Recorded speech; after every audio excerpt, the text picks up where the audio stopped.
There comes a point in every pursuit, whether it's personal, professional, physical, or emotional, where progress slows.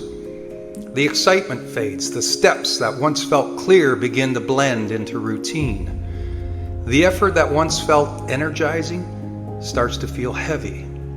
And for many people, this is the moment doubt begins to take hold. When the results don't match the effort, it's natural to question everything. Some question their abilities. Some question whether the goal was realistic. Some question whether they're even meant for the thing they're chasing. And in that space of frustration and uncertainty, many people make the same mistake. They abandon the goal entirely. But goals rarely fail because they were impossible. More often they fail because the approach stayed the same, long after it stopped being effective. Growth isn't linear, and neither is progress. Strategies that work in the beginning don't always carry us through the middle. Habits that help us start often aren't enough to sustain momentum. The version of ourselves that begins a journey is not the same version needed to complete it, and that shift can be unsettling. When a path becomes difficult, it's easy to assume something's wrong. But difficulty is not always the sign to quit. Sometimes it's a sign to adapt. Think about any meaningful pursuit.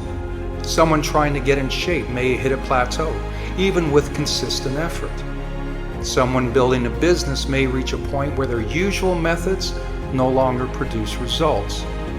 Someone working on their mindset or emotional growth may feel stuck even after months of progress. These moments don't mean the goal is unworthy or unreachable. They simply mean the current approach has carried them as far as it can. It's in these moments that reevaluation becomes essential. Stepping back is not the same as stepping away. Reflecting is not the same as giving up. Reassessing doesn't signal weakness. It signals maturity. It shows a willingness to grow, to adjust, and to meet the goal from a new angle, rather than forcing the same method again and again. Doing the same thing repeatedly and expecting different results leads only to frustration. But shifting the approach, trying new strategies, learning new skills, or changing how we show up, opens doors we didn't realize were there. The emotional side of this process matters. It's discouraging to work hard and feel stuck. It's exhausting to pour effort into something without seeing the outcome you hoped for. These feelings are real and valid, but they are not the whole story. Because feeling lost does not mean you are lost.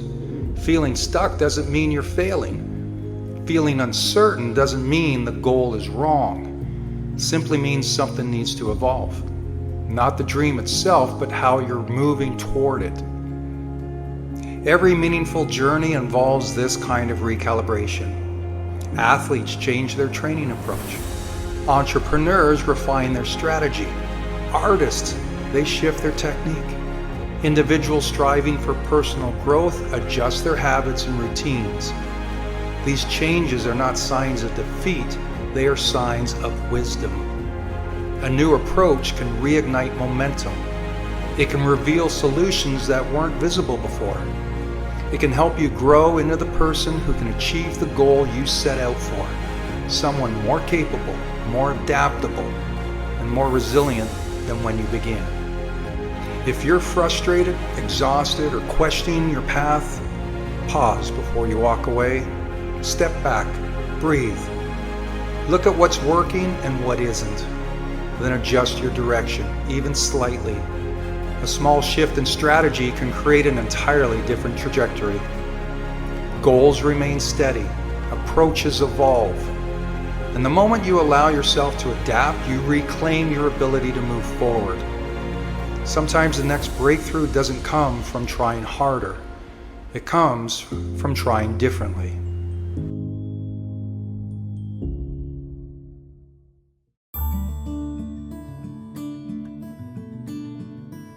Have you ever told yourself, I'm setting a boundary, when really deep down you were just avoiding something? Well, you're not alone. We've all done it. And it matters because while boundaries protect us, Avoidance can quietly rob us of growth. Let's start with boundaries. A boundary is not a wall you build to keep people out. It's a line you draw to protect what matters most, like your energy, your values, your well-being. Boundaries say, this is who I am, this is what I need, and this is what I will allow and what I won't. They're not about shutting the world off.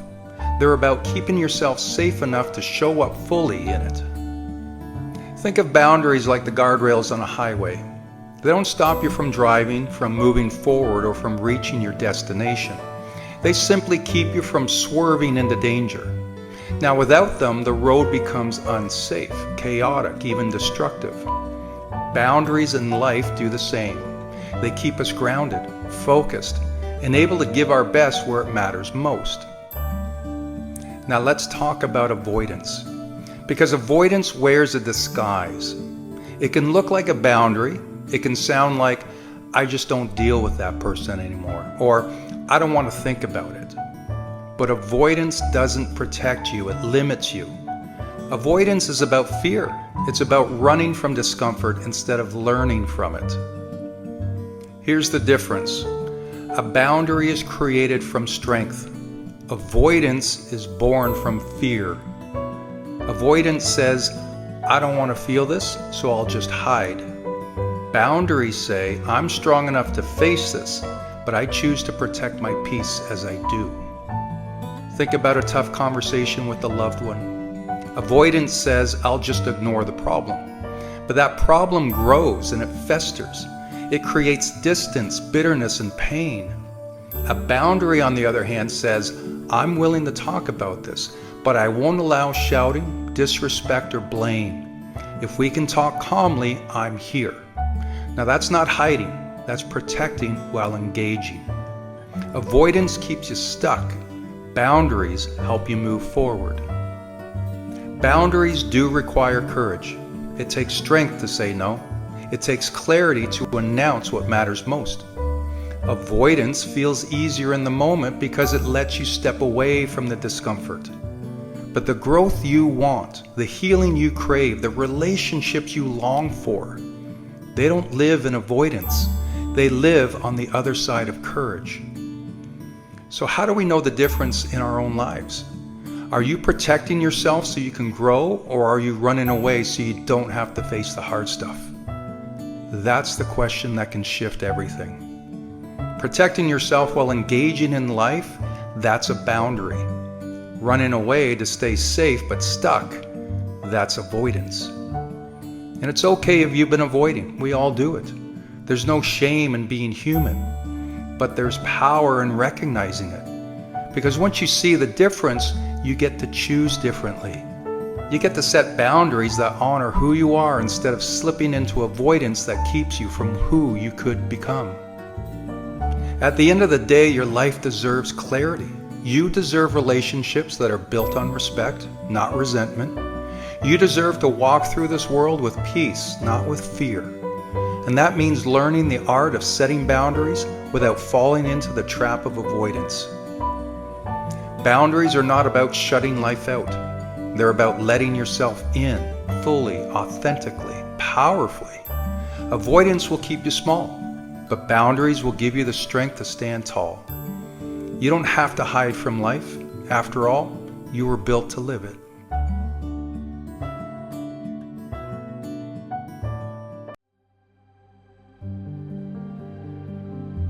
Most of us were raised to believe that yes is the polite answer. Someone asks for your time, your energy, your help, and you give it. Why? Because you don't want to disappoint. You don't want to seem selfish, and you don't want to let anyone down. But every time you say yes to something that doesn't serve you, you are saying no to yourself. And when that happens over and over again, you slowly drain your energy, your focus, and your purpose.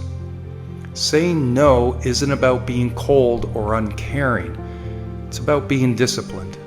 It's about recognizing that your time, your energy, and your mental space are limited resources, and they deserve protection. I mean, we only get 24 hours in a day. That's it. You can't add more hours. So if you give away your yes to every request, every distraction, every invitation that doesn't align with your goals, where does that leave you?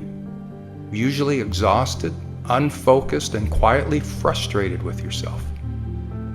Now let's flip it. Imagine what happens when you begin practicing the discipline of saying no. Suddenly you start to reclaim space for what matters most. You give yourself permission to rest when you need it. You create room for the projects, people, and goals that actually fuel you.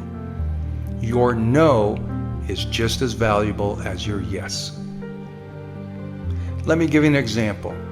Imagine you're training for a marathon. Every night, friends invite you to go out late. Now, if you always say yes, you'll lose sleep, skip training, and weaken your performance. But when you start saying no, not because you don't care about your friends, but because you care about your bigger goal, you start to show up stronger, sharper, and more aligned. The same applies outside of sports. Maybe you're building a business, or maybe you're working on your health, or maybe you're simply trying to create more peace in your life. If you don't protect your boundaries, the world will happily decide how you spend your time. Saying no doesn't mean slamming doors shut. It doesn't mean being harsh or rude. It means learning to respond with clarity and kindness. Something as simple as, "Thank you, but I can't commit to that right now. I appreciate the offer, but I need to focus on other priorities." Or, "That doesn't fit with where I'm headed at the moment." Simple, respectful, but firm. It takes courage to do this. It takes discipline. But remember, every no is actually a yes to something else, like your health, your goals, your family, and your peace of mind. Think about your life right now. Where are you giving away yes too easily? Is it at work, where you take on tasks that don't belong to you? Is it with friends, where you feel pressure to show up even when you're drained? Or is it in your habits, where you say yes to scrolling on your phone, but no to exercising or reading? What if you drew a line? What if you decided that from now on, your yes meant something?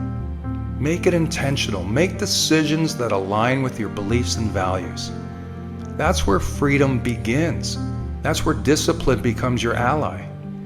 Your power doesn't come from saying yes to everything.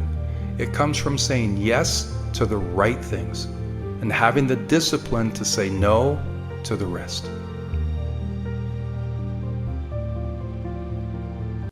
Some days it feels like you're carrying more than your fair share, doesn't it? The stress, the pressure, the expectations, they all stack up, quietly, invisibly, and before you know it, you're walking through your day with a smile on your face and a storm in your chest. You show up to work, you take care of your family, you try to stay positive, but inside you're running on fumes, emotionally drained and mentally fried. And yet, you keep going. But let me ask you something. How long can you keep doing that without breaking down? We all know how to build physical strength. We go to the gym, we follow routines, we push through pain to get stronger. But when it comes to our emotional and mental fitness, most of us were never taught how to train for that. No one taught us how to stay grounded when someone betrays your trust. No one gave us tools for when life gets heavy and we feel like no one understands.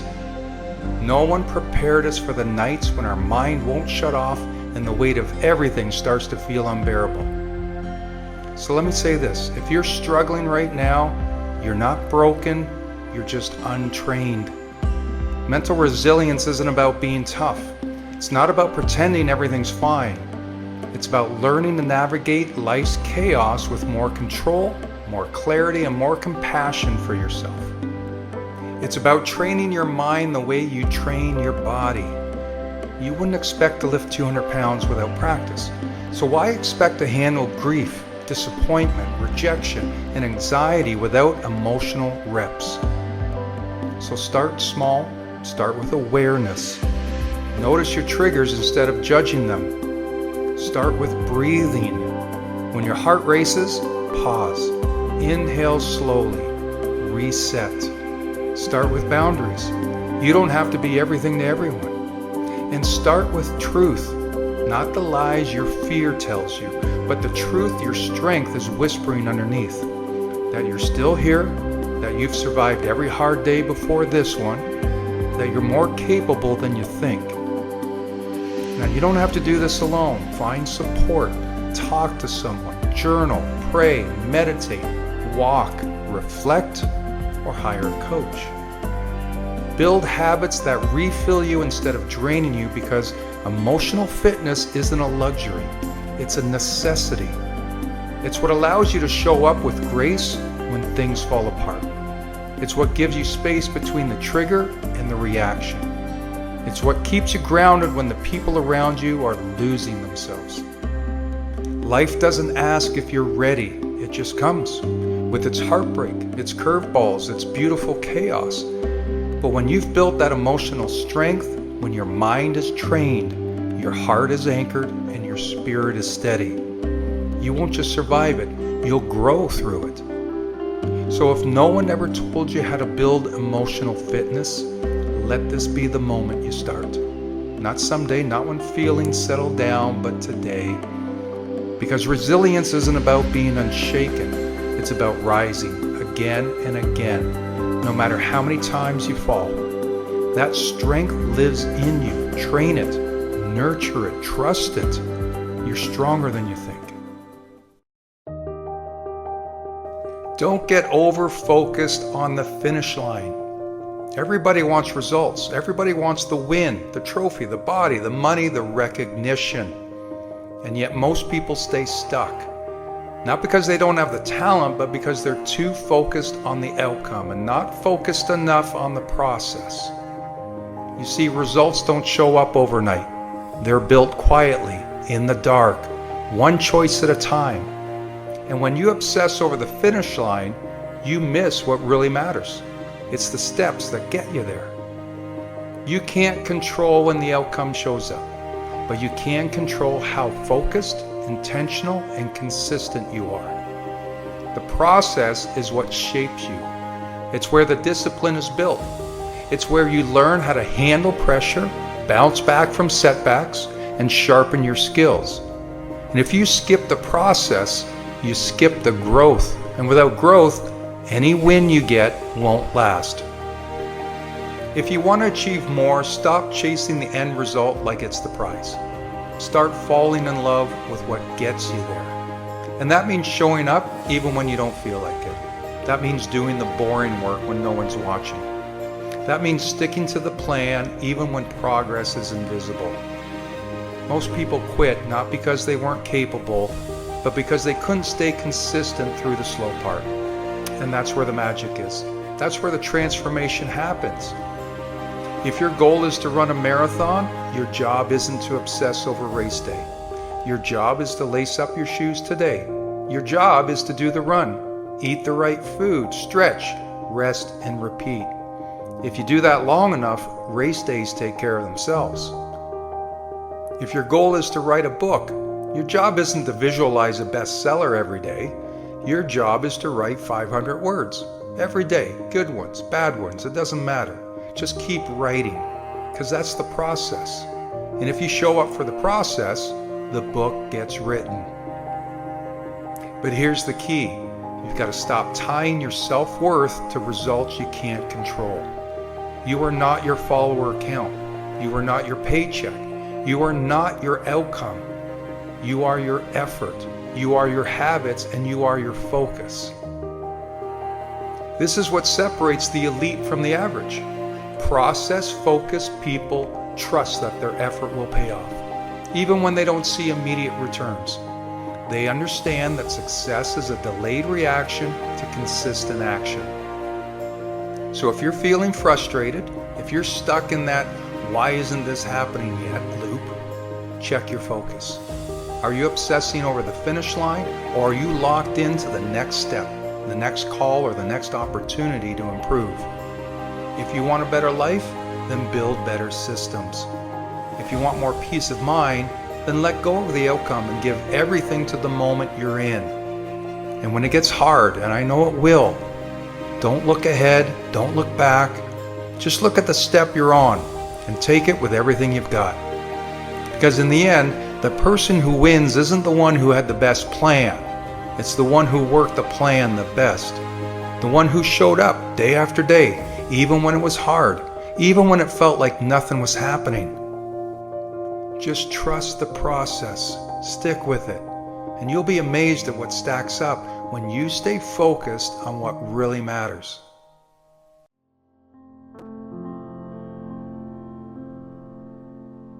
People learn how to treat you based on what you allow. Every time you stay silent when someone disrespects you, every time you ignore that gut feeling because you don't want to cause drama, every time you put yourself last just to keep the peace, you're not just tolerating it, you're teaching it. You're teaching them that it's okay to cross your boundaries, that your needs can be ignored, that your time, energy, and peace are up for grabs. You see, what you tolerate, you teach. That means if you keep making excuses for people who constantly let you down, if you let people dump their problems on you without ever checking in on yours, or if you let your own dreams take a back seat so someone else can drive, you're setting a standard. You're telling the world, this is fine. But guess what? You can raise the standard. You can unteach what you've taught. You can draw the line and say, no more. And no, it doesn't have to come from anger or hate. This isn't about revenge. It's about respect for yourself. Because the way you allow people to treat you is a reflection of how much you value yourself. And when you start valuing yourself more, everything changes. The people who truly care about you will rise to meet you. And the people who don't will fall away. And that's okay. Not everyone is meant to stay. But here's the shift. It starts with you, your boundaries, your voice, and your decisions. You teach people how to treat you by how you treat yourself. So if you constantly put yourself last, others will too. If you brush off your own feelings, others will too. If you never say no, people will keep asking for more because you've shown them that your yes comes cheap. But when you begin to say, this is what I need, when you say, that's not okay with me, and when you say, I matter too, you shift your energy. And sure, some people won't like the new version of you, and that's fine. You're not here to make everybody comfortable. You're here to honor your worth. You're allowed to have standards. You're allowed to walk away from what doesn't feel right, and you're allowed to protect your peace without explaining yourself to everyone. It's not selfish, it's survival. It's self-respect, it's leadership. Because every time you stand up for yourself, kindly, clearly, and confidently, you're not just teaching others how to treat you, you're showing others how to treat themselves. You become the example, the one who doesn't settle, the one who holds the line, the one who walks in truth even if it's uncomfortable. So if something in your life feels off, if you feel like you're being taken advantage of, or if your heart is tired from always giving and never receiving, just ask yourself, what am I tolerating? Then decide, what am I willing to teach moving forward? You have the power to change the story. You have the right to raise your standards, and you have the strength to reset the tone. And it begins the moment you stop tolerating what doesn't serve you. What you tolerate, you teach. So teach wisely, live boldly, and never forget your worth.